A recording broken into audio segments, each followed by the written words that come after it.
Meski sampai sejauh ini belum ada lonjakan atau kenaikan yang signifikan atas penambahan kasus COVID-19 di wilayah Kabupaten Muba pasca libur Lebaran Idul Fitri, namun pihak Dinas Kesehatan Kabupaten Muba mengatakan sejauh ini pihak telah melakukan sejumlah upaya untuk mengantisipasi hal tersebut.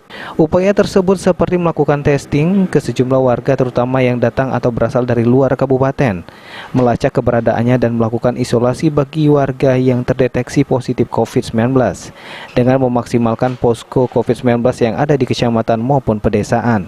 Selain itu juga pihak Dinkes Muba juga telah menambah fasilitas di 3 rumah sakit umum daerah seperti penambahan bed atau tempat tidur bagi pasien COVID-19.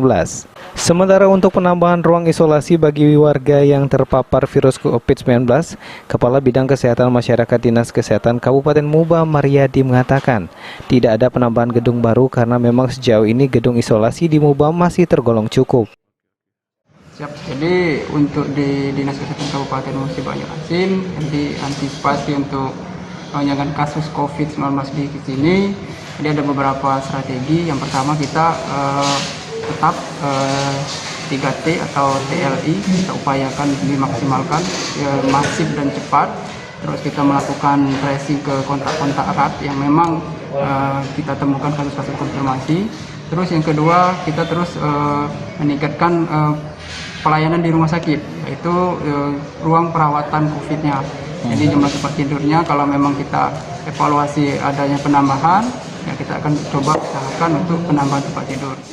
Dari laporan tim gugus tugas COVID-19 Kabupaten Muba per tanggal 17 Mei 2021, jika ada penambahan kasus COVID-19 sebanyak 15 kasus positif, 21 kasus sembuh dan 2 orang dinyatakan meninggal. Dengan total kasus sebanyak 1.402 kasus, diantaranya 1.298 kasus sembuh, 41 masih dirawat dan 63 kasus meninggal dunia. Ruzi Iskandar, PAL TV.